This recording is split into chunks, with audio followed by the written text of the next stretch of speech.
Good morning, anak kong maganda. Anak kong mahal. Gumagaan ang aking pakiramdam bawat araw na ako po ay pumupunta dito sa kanyang kwarto. Masarap sa pakiramdam kahit dito po. Isa na po siyang kahon. Isa na po siyang papel na lang. Kahit dito na lang, makisan ko po siya. Yung iba, hindi ako mauunawaan hanggat hindi nyo nararanasan. Kaya mas mainam kung halimbawa kayo ay naiinis, mga ganon. Siguro ano na lang, pagdasal nyo na lang, na ma-heal yung kung ano yung nararamdaman, kesa yun ng babash, kasi ganyan din ako dati. Sinasabi ko, ba't ba kailangan pang i-post, nakakainis, yung mga ganon. Pag nakakita ko ng halimbawa pumanaw tapos binibidyohan, nagre-react ako doon. Sinasabi ko na nakakilabot, nakakatakot. Pero nangyari sa akin, naging matapang ako. Kahit nagsosolo ko dito, dati papasama ako kay Joelyn. Sabi ko, Joelyn, sumama ko sa kabila. Ganon. Duwag po ako. Kasi kitain din ako, hindi ko lang pinapansin. Pero ngayon, mas naging matapang po ako. Dati sasabihin ko, ba't ba kailangan pang i-post yun? Yung mga ganon. Yung po pala, alam niyo po ba, nakakatulong. Ano po siya kahit papaano. Nakakagaan ng kalooban. Kahit sobrang sakit. Ayoko lang masyadong umiyak ng sobra-sobra. Kasi naranasan ko na dati.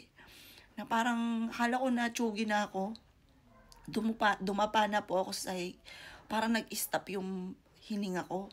Tapos nanigas na ako. Ang ginawa lang ng nanay ko, pinisil lang pa ako. Parang pinasigaw ako. Sinaktan ako, yung kinukurot ako na kinukurot. Sumigaw daw po ako. Ayun, parang naranasan ko na po yun. Kaya parang ngayon may maliit pa akong anak. Iniisip ko, hindi ko pwedeng gawin yun. Kailangan maging kalmado muna kahit papaano. Kasi pag sobrang ganun, baka matuluyan. May maliit pa akong anak.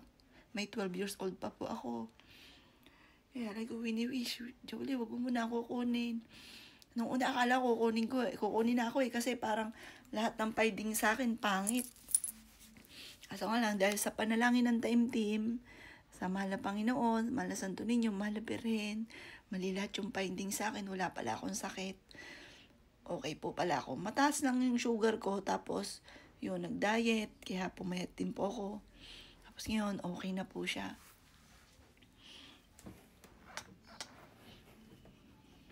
Siguro makita nyo after ilang years, yung kwarto ng anak ko, ultimong kisame, meron pong picture niya. Mangyari dapat marami pong picture po yan eh. Morning anak. Yan, inuop ko po kasi sobrang init. Bukas naman sa may altar. Yan, hello anak, good morning. Makita niyo po ilang years, punong-puno na po yan. Mangyari dapat puno na po yan eh. Kasi yung pinagpagawan ko po ng picture na ganito, ay binagyo po sila. Kaya parang na-cancel na lahat yung aking mga pinapagawa. Ang dami-dami po nun.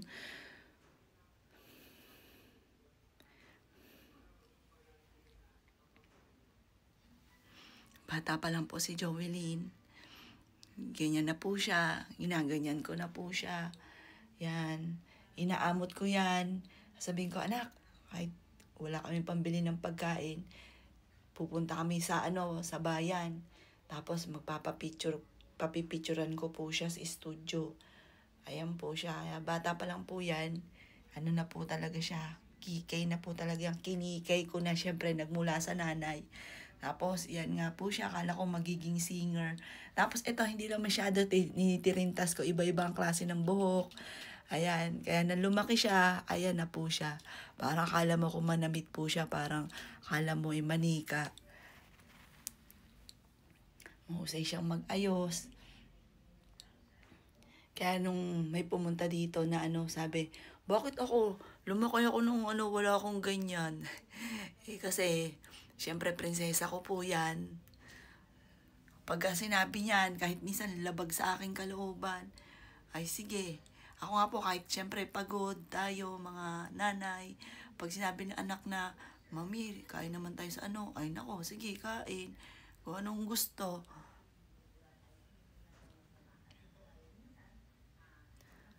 Princess Itay.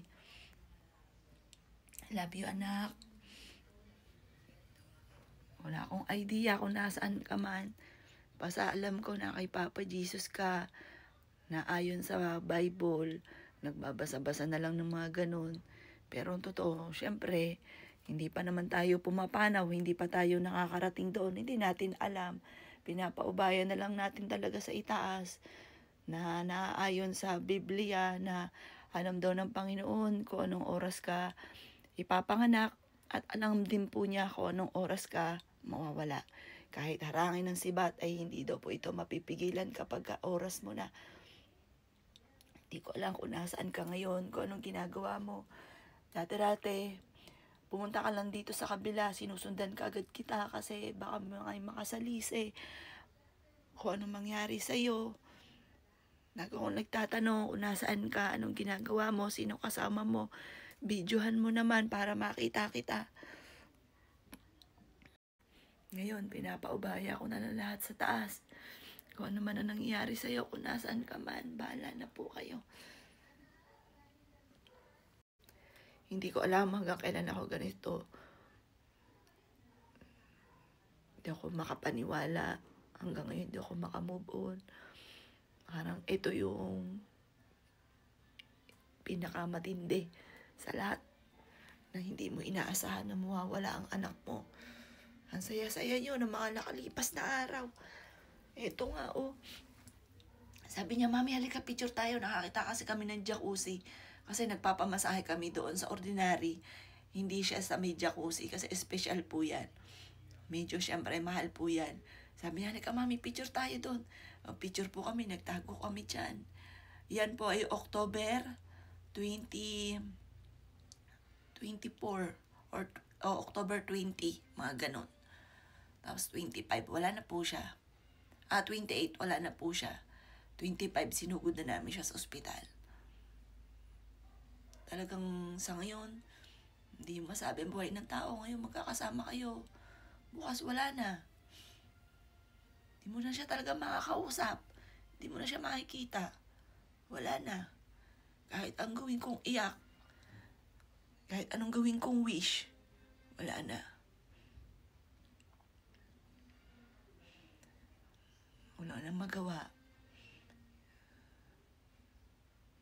Lagi ko na lang naaalala, naririnig yung ano niya, Mami, Mami. Dito, ito, uminom siya ng iced tea dyan. Anak, smile naman. Pinangkitaan niya ako na sobrang smile, oh. Kailan lang din po yan, yung nagpa-add kami ng grado ng kanyang salamin.